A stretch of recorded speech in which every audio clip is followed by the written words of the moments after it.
GT Holidays. GT Holidays, South India's #1 travel brand. சென்னையில properties தேடுறீங்கன்னா findbhk.com போங்க. Matching ப்ராப்பர்ட்டிஸை AI உங்களுக்கு suggest பண்ணும். அவங்க 40 கேட்டாங்க, 27 சொல்கிறீங்களா, 40 சீட் கேட்டாங்க. அதனால தான் பஞ்சாயத்துக்கு அங்கே போனார். 35 வரணும்னார். 27 முடிச்சிருக்கார். இது உண்மையிலே எடப்பாடிக்கு வெற்றியாக நான் பார்க்கிறேன். கோவை தெற்கு அங்கே வந்து எம்எல்ஏ இருப்பார் வானதி சீனிவாசன். அந்த தொகுதியில் செந்தில் பாலாஜி மீண்டும் போட்டியிட போகிறார்னு ஒரு தகவல் வருகிறது. அவர் அங்கு போட்டியிட்டால் நான் அங்கு போட்டியிட முடியாது, நான் தோல்வி அடைந்து விடுவேன் என்று வானதி சீனிவாசன் பயப்படுகிறார். கோவை வடக்கு கேட்கிறார். அந்த கோவை வடக்கு தொகுதியை அண்ணாமலை கேட்கிறார்.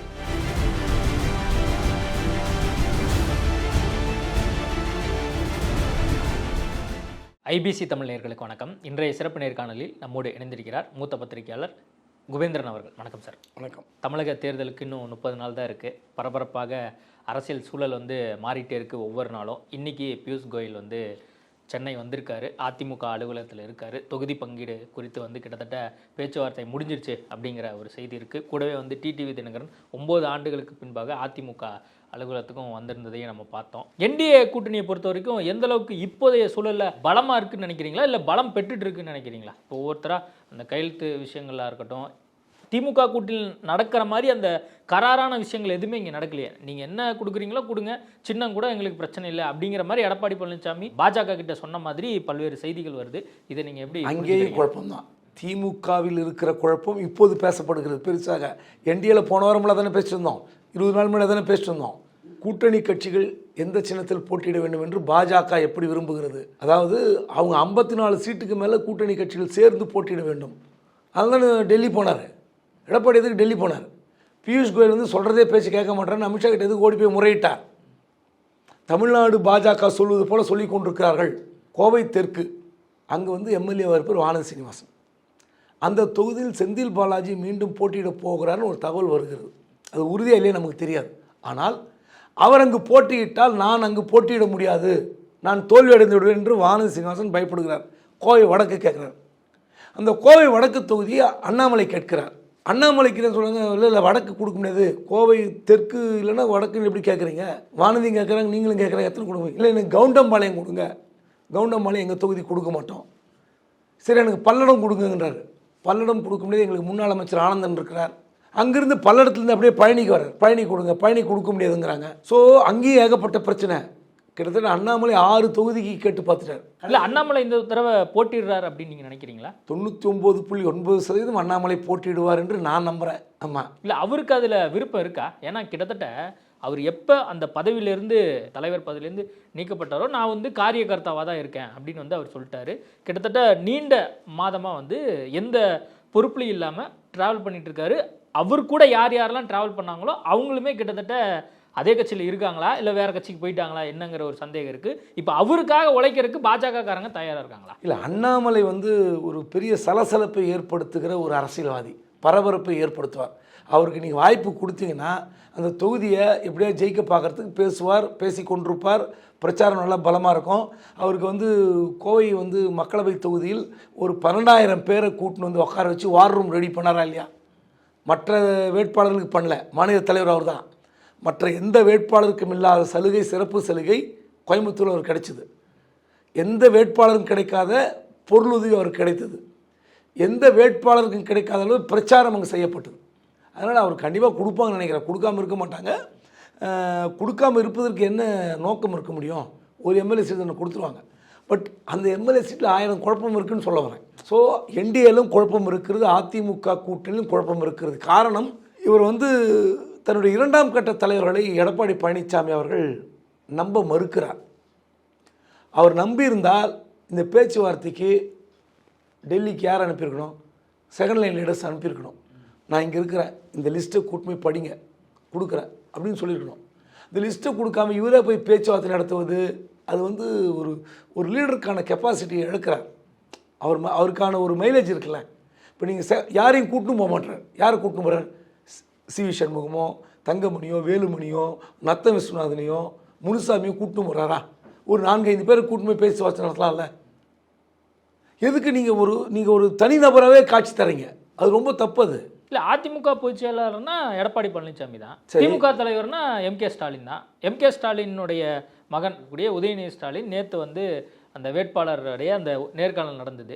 எல்லாம் கேள்வியெல்லாம் கேட்டாங்க. கேட்டு முடிச்சுட்டு பார்க்குறேங்க முடிஞ்சால் கொடுக்குறோன்னு சொல்லி சொன்னாங்க அப்படின்னா அவரே பேட்டி கொடுக்குறாரு. அப்போ எம்கே ஸ்டாலின்னா திமுக தலைவர், இபிஎஸ்னா அதிமுக பொதுச் செயலாளர், அவ்வளோதானே. இந்த கதையெல்லாம் வந்து மக்கள் நம்புவாங்களா? ஃபஸ்ட்டு பிடிக்குதோ பிடிக்கலையோ அது வேறு. உதயநிதி வந்து எனக்கு சேப்பாக்கம் உறுதின்னு சொல்லுவாரா? சொல்ல மாட்டாங்க. இது வந்து காலங்காலமாக அப்படியே சொல்லுவாங்க. துரைமுருகன் நம்ம ஸ்டாலின்னா தூக்கி வச்சு பேசுகிறோம், எடப்பாடி பழனிசாமி டெல்லிக்கு அடிமையாக இருக்கும். இல்லையே, இப்போ நான் சொல்கிறேன் புரிஞ்சுக்கிறது இல்லைங்க. இப்போ திமுக போய் கூட்டணி பேச்சுவார்த்தைக்காக சத்தியமூர்த்தி பவனுக்கு போவாங்களா? இல்லை அதிமுகவே இவங்களோட கூட்டணி பேச்சுவார்த்தைக்காக தேமுதிக அலுவலகம் போயிருக்கா? கமலாலயத்துக்கு போயிருக்காங்களா? சொல்லுங்கள். ரெண்டாம் கட்ட தலைவர் எடப்பாடி பழனிசாமி ஏன் வந்து நாங்கள் போனேன் அப்படிங்கிறதுக்கான ரீசன் அவர் சொல்கிறாரு. இது மாதிரி அசாம், வெஸ்ட் பெங்கால், புதுச்சேரி தேர்தல் வந்து நடந்துட்டு இருக்கு, எல்லாருமே வந்து பிஸியாக இருக்காங்க. அமித்ஷா அதுவும் இல்லாமல் போர் சம்பந்தமாக பல்வேறு விஷயங்கள் வந்து கூட்டங்கள் நடத்த வேண்டியதாக இருக்குது. ஒரு பக்கம் நாடாளுமன்றத்தில் இது குறித்து வந்து பேசப்பட வேண்டியதாக இருக்குது. அதனால இந்த விஷயங்கள்லாம் வந்து அவங்க கூப்பிட்டாங்க, நான் வந்துட்டு போகிறேன் அப்படிங்கிற விஷயத்தை தானே அவர் சொல்கிறாரு. நான் அவர் குறைச்சி மதிப்பு இல்லைங்க, அவர் போக வேண்டாம் தான் சொல்கிறேன். அவர் மேலே இருக்கிற மரியாதையில் தான் சொல்கிறேன். செகண்ட் லைன் லீடர்ஸையே அனுப்ப மாட்டேன்றாரு. இரண்டாம் கட்ட தலைவர்களை டெல்லிக்கு அனுப்பி பேச்சுவார்த்தை நடத்தியிருக்கலாமே. பியூஷ் கோயல் கிட்ட தான் உங்களை பஞ்சாயத்து முடியல, இப்போ திரும்பி அனுப்பி பேசுறது வேற. நீங்கள் பியூஷ் கோயல் கிட்ட முடியல தானே அமித்ஷா கிட்ட போனீங்க. இங்கே முடியல, முடிச்சிட வேண்டியது தானே. இங்கேயும் குழப்பம் இருக்கிறது என்பதை வெட்ட வெளிச்சமாக அவரே காட்டி விட்டார். எங்கள் பக்கம் ஒன்றும் இல்லை. திமுகவை எதிர்கொள்ளும் அளவுக்கு இந்த கூட்டணி எந்த அளவுக்கு இருக்குது அப்படிங்கிற அளவுக்கு நம்ம ரொம்ப குறைச்ச மதிப்பிடுறோமா என்ன? கூட்டணி கட்சிகளிடையே இருக்கிற தொகுதி உடன்பாடு, தொகுதி ஒதுக்குவது, இந்த பிரச்சனை ரெண்டு பக்கம் இருக்குது. நான் ரெண்டுமே உடச்சி பேசிட்டேன். நான் இந்த பக்கம் வந்து சேஃப்கார்டு பண்ணியோ இந்த பக்கம் டேமேஜ் பண்ணியும் பேசல. ரெண்டு பக்கமும் குழப்பம் இருக்குன்ட்டேன். ஆனால் நீங்கள் பலவீனமாக இருக்கான்னு இப்போ கேட்குறீங்களே. தேமுதிக கடந்த நாடாளுமன்ற தேர்தலில் உங்களோட இருந்தாங்கள்ல, ஏன் அவங்கள மிஸ் பண்ணீங்க? எதுக்காக மிஸ் பண்ணீங்க? 0.5 அப்படின்னு ஒரு சதவீதம் வந்து டேட்டாவை அவருக்கு இதை பார்த்துருக்காரு. சரி, ஓகே, நம்ம நீங்கள் வந்தாவாங்க வராட்டி போங்க. அப்படி கிடையாது. எங்கள் ஆளுங்கட்சி கூட்டணி பலத்தால் ரொம்ப வந்து அபரிதமாக செயல்படுகிற கட்சி. எங்களுக்கு வந்து வெற்றி வந்து வந்து முடிந்து போன ஒன்று. இவ்வளோ சொன்ன கட்சியை கூப்பிட்டு சேர்க்குறாங்க. அப்போது அதிமுக பலவீனமாகணும் தானே இந்த கட்சி கூப்பிட்டு சேர்க்குறாங்க. இப்போ இருக்கிற கூட்டணியே திமுக பலமானதானே. எதுக்கு எஸ்டிபி உள்ளே வரணும்? எதுக்கு தேமுதிக உள்ளே வரணும்? அப்போ உங்கள் கட்சி கூட்டணி நீங்கள் பலவீனமாகிறீர்கள் என்பதை கூட அதிமுக உணர முடியலன்னா என்ன அர்த்தம்? 0.5, அதே 0.5 இங்கே வந்தால் உங்களுக்கு 0.5 தேவையில்லைன்னு விட்டுன்றீங்க.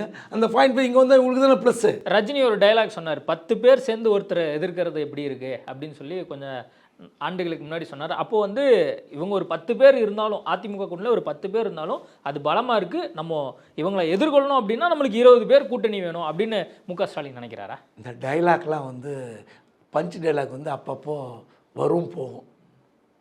யார்கிட்ட அதிகாரம் இருக்கிறது, யார் வெற்றி பெறுகிறார்கள், இதுதான் இலக்கு, இதுதான் முக்கியம். நீங்கள் வந்து ஒருத்தர் 10 பேர் அடித்தாரா, 10 பேர் சேர்ந்து ஒருத்தர் அடித்தாரா, இந்த கதையெல்லாம் வந்து சினிமா.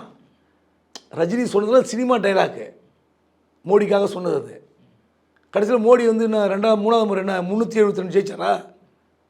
242 ஜெயிச்சார். எவ்வளோ ஃபங்கானார், எவ்வளோ கஷ்டப்பட்டார், எவ்வளோ நொந்து போனார்.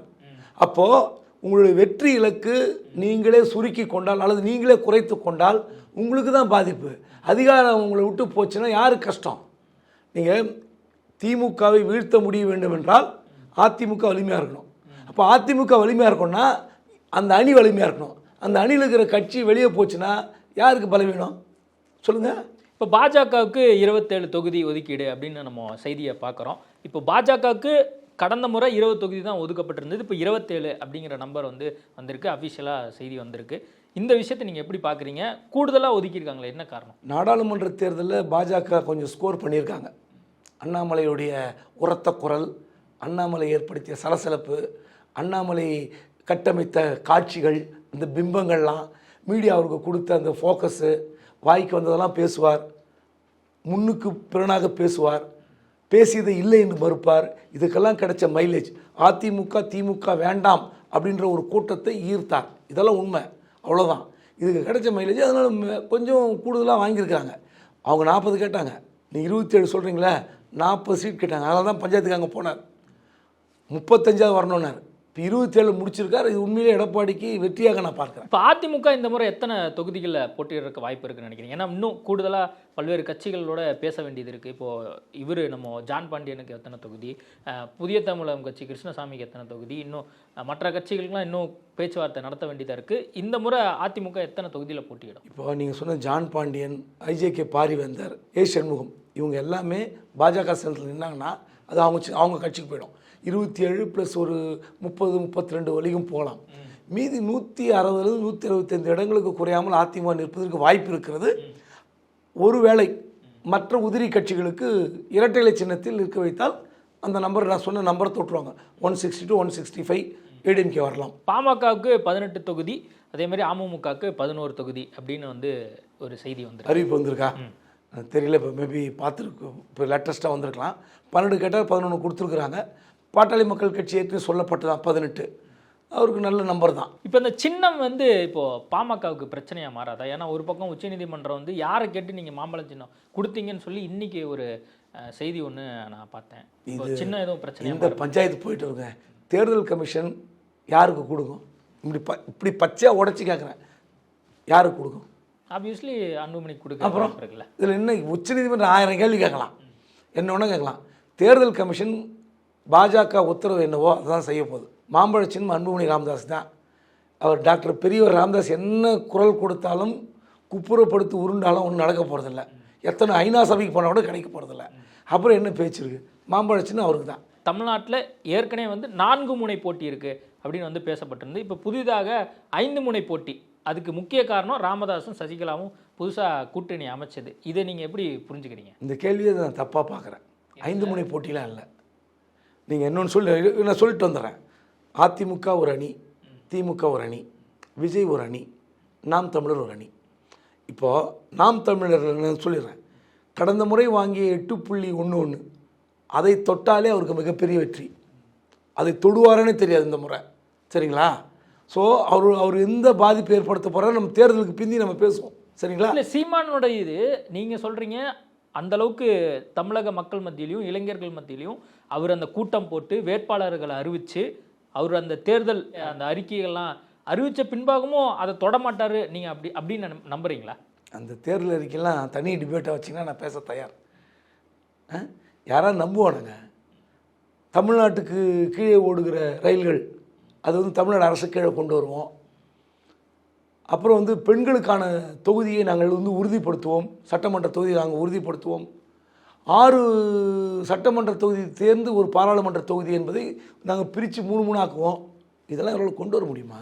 படம் போட்டு காமிச்சார்ல முதல்ல. இதெல்லாம் யார் 3 மணி நேரம் படம் போட்டு காமிச்சார். இதெல்லாம் யார் ஒவ்வொரு விஷயத்தையும் நான் எப்படி இம்ப்ளிமெண்ட் பண்ண போறேன், யார் அரசாங்க வேலையாக்க போறேன் அப்படிங்கலாம் சொல்றாருல. இதெல்லாம் யார் அறிவிக்கணும்? மத்திய அரசு கொண்டு வரணும் சட்டம். உச்சநீதிமன்ற கிளை தமிழ்நாட்டில் நிறுவுவோம். எப்படி நீங்களே போட்டுப்பீங்களா? சுப்ரீம் கோர்ட் ஜட்ஜி அப்பாயின்ட் பண்ணுவீங்களா? இதை நம்புகிற மாதிரி இருக்கணுங்க உங்கள் ஸ்கீம்ஸை, உங்கள் திட்டங்களை. அதாவது அதான் சொன்னேன், கடந்த முறை தொட்ட வாக்கு சதவீதத்தை அவர் தொட்டு விட்டாலும் மிகப்பெரிய வெற்றி. நம்ம டிஸ்கஸ் பண்ணுவோம். நீங்கள் 5வது முனை சொன்னீங்களா, அதுக்கு வந்துடுறேன். அதாவது ஒரு மீடியா மேனாக எது பரபரப்பு செய்தி எது பிரேக்கிங்னு ஒன்று நம்ம எடுத்துக்கணும், புரியுதுங்களா? இப்போ நீங்கள் ஒரு கட்சி, நான் ஒரு கட்சி தொடங்கி 2 பேரும் தமிழ்நாட்டு அரசியலை முடிவு செய்வோம்னு சொன்னால் ஊர் சிரிக்குமா சிரிக்காதா? இல்லை, சசிகலாங்கிறவங்க ஜெயலலிதாவுடைய தோழியாக இருந்தாங்க. அவங்களால பெரிய அளவுக்கு வந்தவங்க, முன்னாள் அமைச்சராகிறவங்க நம்ம இப்போ பார்க்குறோம், எம்எல்ஏவும் இருக்கிறாங்க. ராமதாஸ் அவர்கள் எந்த அளவுக்கு போராட்டங்கள் பண்ணி அவங்க மகனை கடைசியாக எந்த அளவுக்கு கொண்டு வந்திருக்காரு நம்ம பார்க்குறோம். அப்போ சமுதாய பின்பலம் அப்படிங்கிறதெல்லாம் நம்ம அதையும் கருத்தில் கொள்ள வேண்டியது இருக்குல்ல. 5 முனை போட்டி தமிழ்நாட்டில் இருக்குன்னு சொன்னீங்கல்ல, அது என்னால் ஏற்றுக்க முடியாது. 5 முனை போட்டி, 5வது முனை போட்டி ஏற்றுக்க முடியாது. ஒன்று, நீங்கள் சொன்ன எந்த விளக்கத்துக்கு நான் பதில் சொன்னால் சரியாக இருக்காது. நீங்கள் ஜெயலலிதா உருவாக்கினார், இல்லை ஜெயலலிதாவை ஆட்டி படைத்தார், இல்லை அதிமுக வழிநடத்தினார், என்ன வேணால் சொல்லிங்க.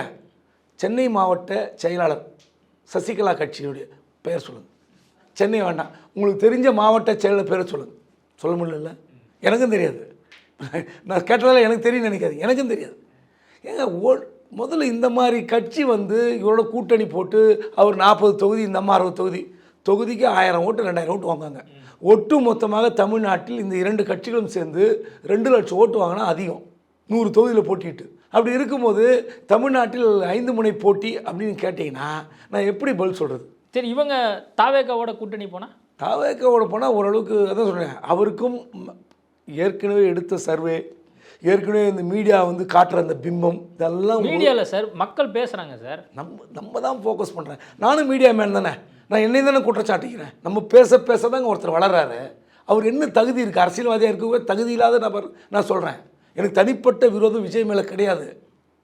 நான் விஜய் படத்தை நன்றாக ரசிப்பேன். விஜய் எனக்கு பிடிக்கும். எனக்கு தனிப்பட்ட குரோதமோ தனிப்பட்ட விரோதமோ கிடையாது. ஆனால் அரசியல்வாதிக்கே தகுதி இல்லாத ஒரு நபர் அவர் கட்சி தொடங்குகிறார். பாண்டிச்சேரியில் 30 கேண்டிடேட் அறிவிக்கிறார் நேற்று ராத்திரி. அதில் என்னங்க இருக்குது? அதில் சொல்லுங்கள், அது எத்தனை பேர் வந்து அவங்க கட்சிக்காரங்க சொல்லுங்கள். அப்புறம் இன்றைக்கி காலைல கூட்டணி அறிவிக்கிறார். நேற்று சீட் அறிவித்த பிறகு இன்றைக்கி 2 உருளையம்பேட்டை தட்டாஞ்சாவடி வந்து 2 கேண்டிடேட் மாற்றிங்கிறார். என்ன அர்த்தம்? வாபஸ் வாங்க போகிறாங்க, அது வேறு விஷயம், நான் இல்லைன்னு சொல்ல. அப்போ நேற்று அறிவித்து விட்ட பிறகு இன்று காலையில் கூட்டணி, நேற்று வேட்பாளர் அறிவிப்பு, இன்றைக்கி. அதில் இன்னொரு கூத்து என்னன்னா, சாமிநாதன் உங்களுக்கு தெரியும், பாஜகவுடைய தலைவராக இருந்தவர் அந்த மாநிலத்துக்கு, பல வருட மாநில தலைவர் சாமிநாதன், அவர் கேண்டிடேட். அதிமுக முன்னாள் எம்எல்ஏ காரைக்கால் தெற்கு கொடுத்துருக்காங்க. சாய் சரவணகுமார் அவருக்கு வந்து பாஜகவோட முன்னாள் அமைச்சர், அவருக்கு திருபுவனை கொடுத்துருக்குறாங்க. பாஜகவோட நிர்வாகி மணவெளின்னு ஒருத்தர் கொடுத்தார், ராமுக்கு ஒருத்தர் கொடுத்துருக்காங்க. ஒரு ஏற்கனவே சுயேட்சை எம்எல்ஏ பாஜக கிட்ட இருந்திருக்கார், சுயேட்சை எம்எல்ஏ பாஜக ஆதரவு முத்தியால்பேட்டில் பிரகாஷ்குமார் போட்டிடுறார். அப்புறம் அதிமுக முன்னாள் எம்எல்ஏ பெரியசாமி நெட்டப்பாக்கம் தொகுதியில் போட்டிடுறார். நான் கேட்குறேன், ரசிகர்களுக்கு தான் சீட்டு, போஸ்டர் ஓட்டணும் தான் சீட்டு, நாங்கள் நேர்மையானவர்கள் தான் சீட்டு, என்னங்க தமிழ்நாட்டில் பாண்டிச்சேரி? அப்போ இது நீங்கள் கன்சிடர் பண்ண மாட்டீங்க? இதை கன்சிடர் பண்ணுவீங்களா பண்ண மாட்டீங்களா? வெற்றி அடையணும்ல சார், இலக்கு என்ன சார்? இருங்க இப்படிப்பட்ட ஒரு குழப்பம் இந்த ஒரு சின்ன தொகுதியிலே, சின்ன ஒரு பாண்டிச்சேரியில் நடக்குதுன்னா நீங்கள் தமிழ்நாட்டில் மட்டும் எப்படி நடக்கும்? அதனால் அவர் ஏதோ கட்சி ஆரம்பிச்சிட்டாரு, மக்கள் நீங்கள் அந்த ஆதரவெல்லாம் எப்படி குறைய போகிறது, ஒட்டு மொத்தமாக அவருக்கு எவ்வளோ வாக்கு சதவீதம் என்பதெல்லாம் நீங்கள் பார்க்க போகிறீங்க, நம்ம பேச போகிறோம். ஓகே சார், நேர்காணல் கொடுத்ததுக்கு மிக்க நன்றி. நன்றி. GT Holidays. GT Holidays, South India's #1 travel brand. சென்னையில ப்ராப்பர்ட்டிஸ் தேடுறீங்கன்னா findbhk.com போங்க. மேட்சிங் ப்ராப்பர்ட்டிஸை AI உங்களுக்கு சஜஸ்ட் பண்ணும்.